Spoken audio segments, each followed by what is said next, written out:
Thanks, Thomas. I have a role model. The role model is called Roger Bannister, the guy who ran the mile the first time in sub 4 minutes. And he has this very famous saying, which is, pain is temporary, pride lasts forever. My problem is I haven't passed the pain stage yet. So there's nothing good I can say about walking 100 kilometers. On the contrary, it's pretty stupid if you do it a few days before a trade fair. Nevertheless, we're also here to talk about a very painful topic, which is spot procurement. Spot procurement for shippers. We want to talk to you about how we can help you solve that very painful problem. And I have to move away a little bit. My name is Max. I'm co-founder, managing director of InstaFreight. Yeah, and my name is Lorenzo, head of product for the transport management division. Yes. A few things about InstaFreight. InstaFreight is a platform business. Platform business means we're connecting shippers with carriers. Can I just ask a very quick question? Any shippers here? Anyone who's buying freight? Well, okay, there's a few. That's good. That's very good. And any carriers here? All right, cool. And everyone else is just either lazy to raise their arms or some technology provider like us. Okay, very good. Okay, cool. So what are we doing at InstaFreight? InstaFreight started as a forwarding company, and we started by automating the order management process. So we start by order placing, matching to a carrier, monitoring the transport process by being integrated with Project 44 and Sixfold, doing the payment, and then in the end providing reporting. So we did this really well, and we had a lot of customers who really enjoyed what we were doing. And then in 2018, the first customers approached us and said, look, it's great how you manage the process for yourself.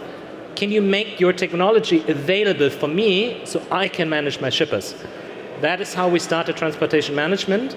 Now, you can be saying, well, platform providers, if I go around here on the trade fair, there's 1 billion of them. Yes, but there's a very special thing that we can do that a Timocom or a TransEU or Transporan, which are great companies that we also work with, that they cannot provide you, which is the payment part. Yes, they can help you to facilitate the payment, but they are not the contractual party. If you work with InstaFreight, you have your contract with us, similar to what you would be doing with any sort of spedition or forwarding company. And what we can then do, we can subcontract carriers on your behalf. The big change of this is we have 25,000 pre-installed carriers. Try to get 25,000 carriers through your admin processes. So try to manually type all of them into your SAP. That's going to take for a very long period of time. So a lot of shippers, they operate with 20, 100 carriers. That's already a lot.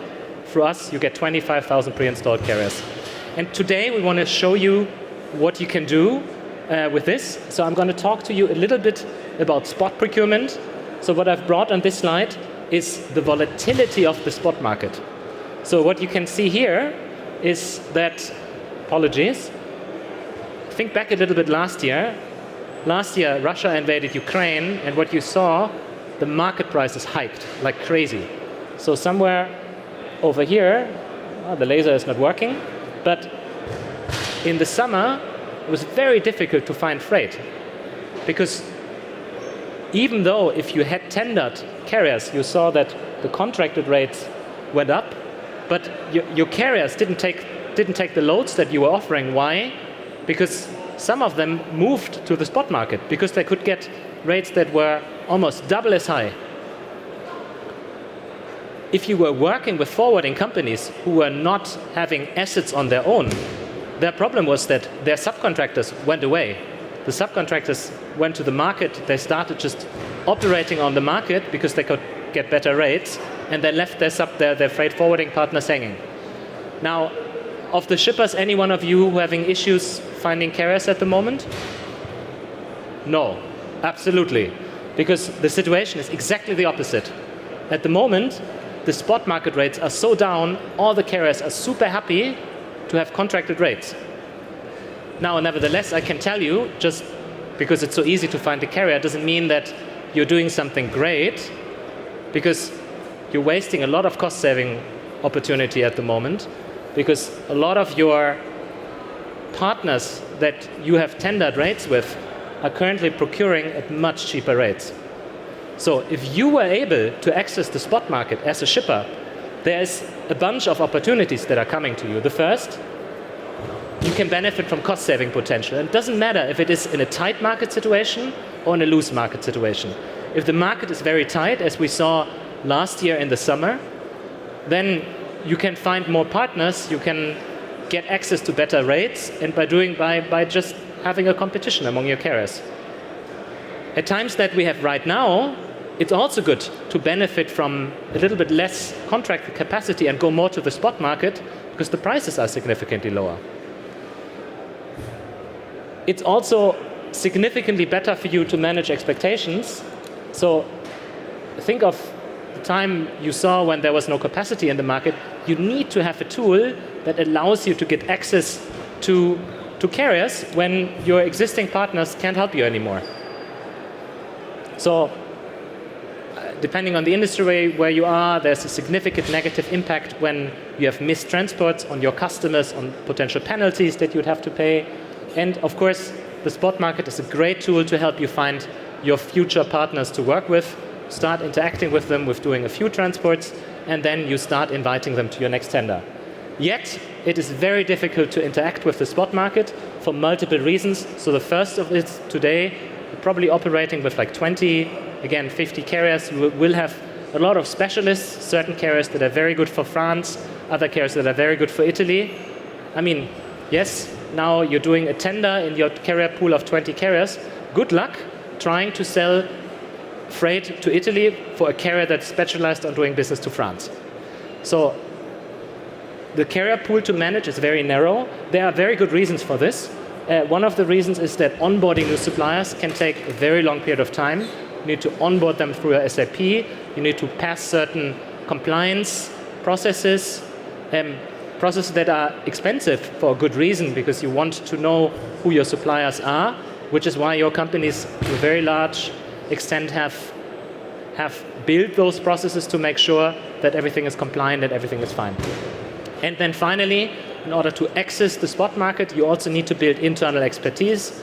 You need to have dispatchers who can talk to a carrier on the market. You need to have the respective legal setup in order to be able to send out a transport order for a single order. So it's not easy.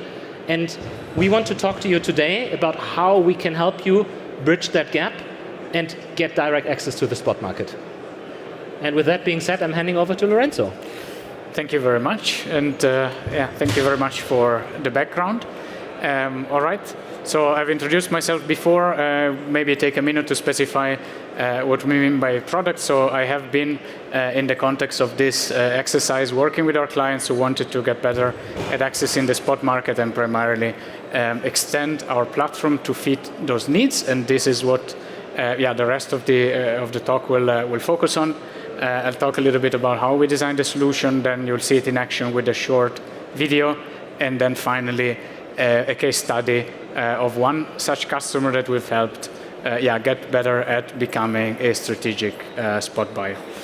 So I'm actually going to skip 2 slides ahead and see what we made out of all the input that Max has explained so far. We have built on top of the transport management setup and specialize it to the spot use case. Our transport management offering, our product, consists of 3 parts. So a software platform, an operation team, and contractual, the fact that we are a contractual party when that is desired and helpful for the client. How this is declined to the spot use case is that each of the customer location, warehouses, depots, production sites are onboarded to our platform where the bookings and the orders are placed, and through our technology are flowing down to the carrier pool, which is also in itself divided into 3 subsets and which get access to the shipment in a sort of cascading fashion. So we start from the customer's own carrier pool, the local heroes, the well-known business partners, and then we extend it to the InstaFreight carrier pool, those 25,000 that Max has talked about, and then if that need be, we go further to the open market through third-party platforms that you're familiar with, such as Timocom or TransEU.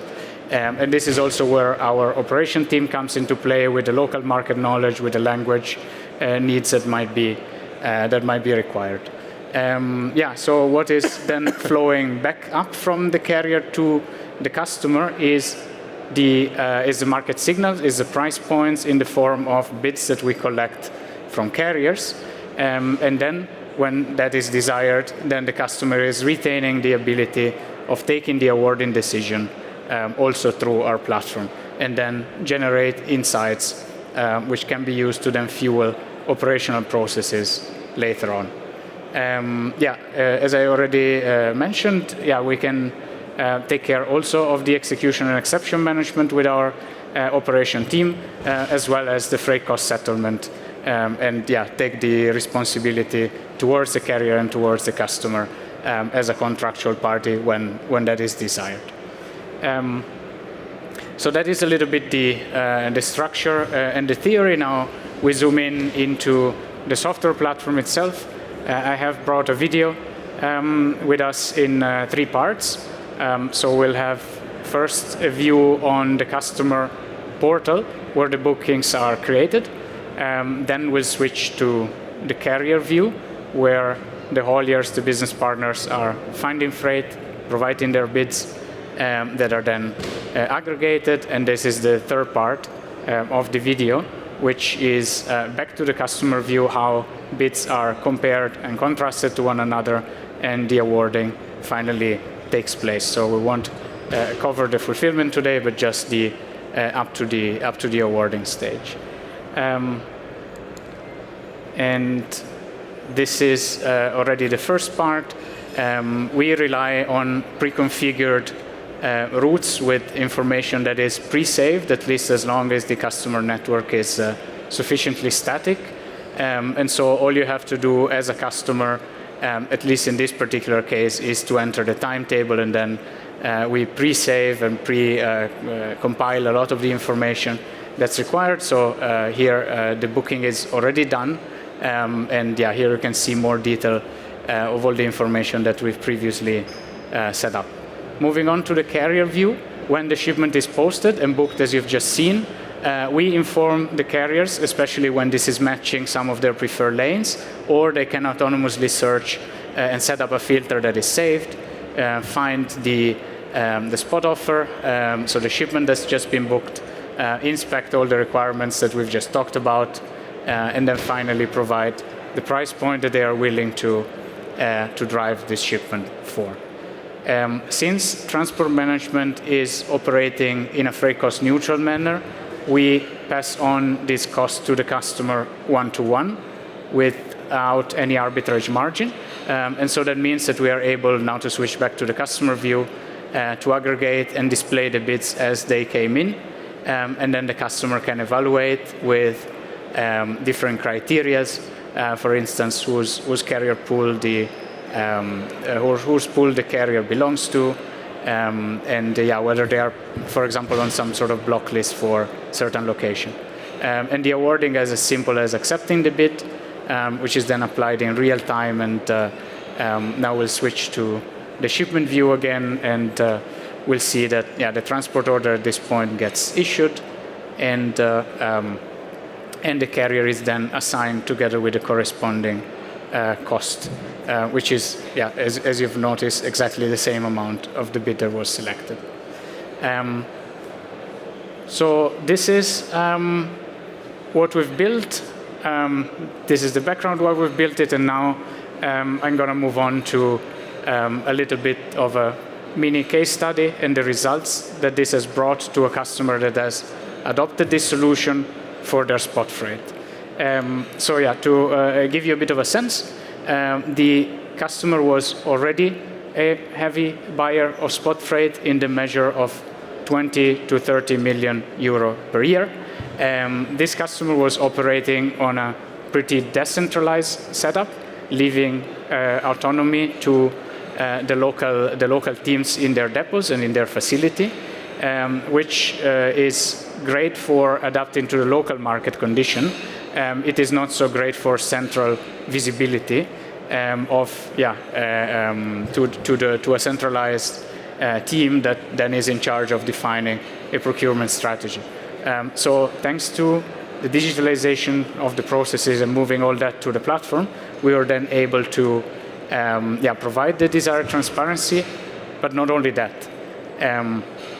Thanks to this cascading, so to say, carrier visibility rules that you heard about before, we were able to reach a far greater pool of hauliers. And both of these two aspects that I've just described result in the dispatching team being able to make far better informed decision, which in the end turn out in direct freight cost savings. So this had a material impact,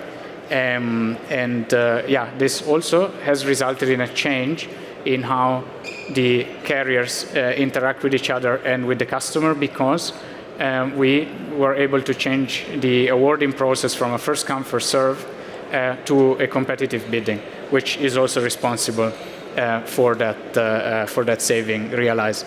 And we did all this by keeping a pretty tight schedule and a short lead time between the booking time and the dispatching time. So all of this process took place in an average of 2 hours time. Keeping the cancellation rate to a moderate amount. It sounds really high, 18%, but within 2 hours dispatching time on average, sometimes a lot shorter than that. This is actually a pretty decent result. And I think most remarkable result, at least for this particular client, was the number of new business partners that we were able to give them access to. So the 5x carrier-based growth is actually referring to the number of hauliers that were awarded. But way more were actually interacting with the freight, either on our platform or on the third-party marketplaces. So that is what we've achieved so far. However, we're not done yet. So digitalizing these processes has then the added benefit that we can now utilize those insights to start infusing the day-to-day operation as well as strategic decision with more and better data. For example, we're already working with that client on a use case whereby before the shipment is actually booked, as you've seen in the video, the dispatcher already can get a sense of what the market signals are or have been for the past rolling few weeks. So for instance, they might decide not to book a shipment where you don't expect to have any bids or any market reaction, because that's what we were served in the recent past, or you might reroute your cargo to a direction that is more likely to find the capacity, and so to mitigate the business impact of the missed pickup in an additional manner. We've also, as I mentioned before, ensured through this platformizing of the processes that we have compliance, there is a good balance between the standardization and the local autonomy, and everything is then provided transparently to the central procurement team.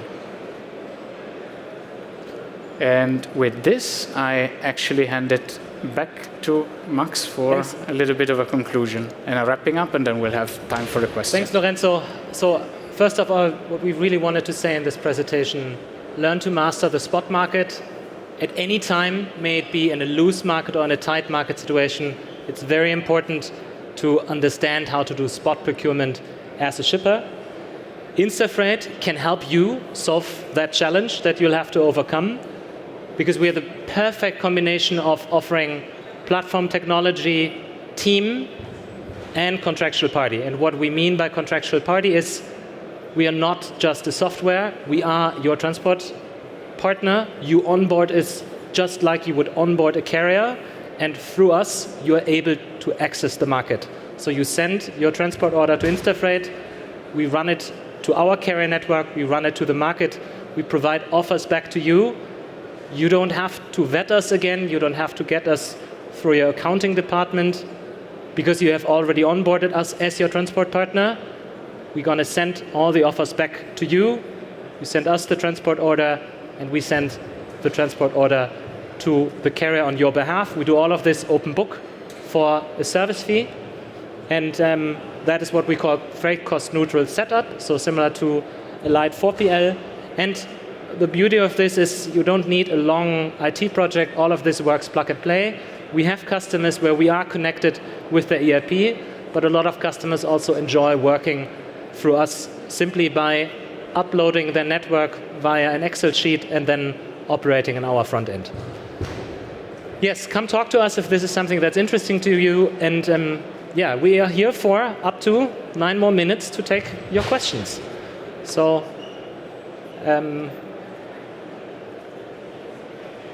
looking forward to that. Thank you.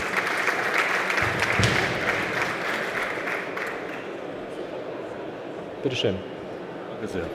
And by the way, also Fragen sind auf Deutsch oder auf Englisch, beides okay. So, habe ich Ton, ja. Erstmal vielen Dank an Lorenzo und an Max. Ein sehr interessanter Vortrag. Und es gibt tatsächlich Leute, die jetzt Fragen haben, weil das Slido scheint zu funktionieren. Sehr gut. Ich werde die Fragen euch jetzt mal geben. Ihr geht mal dahin und ich gehe hier hin. Können auch größere Verpackungseinheiten gehandelt werden, zum Beispiel Europaletten, Gewichten bis 1000 Kilo? Ja, also wir haben als InstaFreight auch verschiedene Stückgutnetzwerke bei uns mit angebunden. Wir haben auch die Möglichkeit, Labels zu drucken, die dann von den unterschiedlichen Stückgutnetzwerken gelesen werden können. Hängt dann natürlich ganz konkret vom Setup ab, aber grundsätzlich ist das was wir heute auch schon mit einigen unserer Kunden praktizieren. Dann habe ich noch eine Frage. Es gibt auch noch eine dritte. You will get a question as well. So, wer übernimmt die Haftung für den Transport bei der Auswahl eines Dienstleisters? Ist es der ausgewählte Dienstleister oder ist es InstaFreight? Also, nochmal, wir treten als Ihr Transportpartner auf. Das heißt, wir stehen auch bei Ihnen in Haftung. Für den Fall, dass wir einen Fehler beim Vetting machen, sind wir dafür verantwortlich. Wir haben natürlich auch wieder eine Versicherung und würden dann für den Fall, dass etwas passiert, den Frachtführer gemäß ADSP oder den entsprechenden Vertragsbedingungen, die getroffen worden sind, in Haftung nehmen. Also Sie müssen sich dann nicht mit 1000 unterschiedlichen Frachtführern befassen, die Sie in Regress nehmen müssen, sondern das geht dann über uns. Okay. Gibt es sonst noch aus dem Publikum Fragen, die jetzt nicht über Slido gestellt werden, wo unser junger Freund mit dem Mikrofon zu Ihnen kommen soll? Keine Meldung? Okay. So I have one question or one comment. So from my point of view, it's a very smart move to evolve from a digital forwarder into a, let's say, a cost-neutral 4PL. And how is the usage today compared to the time before? The usage, because you still have existing customers, and the idea is probably to transform the existing customers to the new solution as well. So how is the perception and the usage? I would say partially. So we have kept both of the division and both of the business models. And transport management is, or the 4PL is more of a solution for someone who is looking for a strategic partner to manage the entirety of their network. Now, I think what we did really well in that case is take over a complex inbound supply chain. And speaking of usage, we enable further business partners of the client to interact with our platform. So that has been actually a move that went beyond just the carriers, but also material suppliers, for example. But we haven't let go of the freight forwarding services. Some of those material suppliers are actually using our freight forwarding services for their smaller shipments, because what makes TM work is the scale and the fact that we have ownership of the entire network, and then after we operate it for a while, we can suggest improvements, structural and tactical, which is something that you don't get from a freight forwarder, but maybe you don't need. So as a 4PL, we work with several other 3PLs. Okay. The two coexist quite nicely. I hope if you want to add anything. No, that's perfect. Okay. So if there is no other question out of the auditorium, I may have another personal question to you, Lorenzo. You're not coming out of logistics, but coming from product management, fintech, e-commerce, which is kind of logistics, and mobility, software as a service. So how is life in logistics for you personally? Well, I think, yes, all you said is true, but I also have a degree in mechanical engineering, so it's a little bit back to those roots. I like it because that's a more tangible product than advertising online, which is something I've used to work in. So pretty passionate, a lot of stuff to do in the industry. That's what we're trying to exchange ideas about. So you will stay in the logistics for the end of your business life. That's a strong statement, but for quite a while. For quite a while, for sure. Okay, so es ist mehr oder weniger eine Punktlandung. Und ich bedanke mich ganz herzlich bei Maximilian Schaefer und bei Lorenzo Fossati von InstaFreight. Danke sehr. Danke.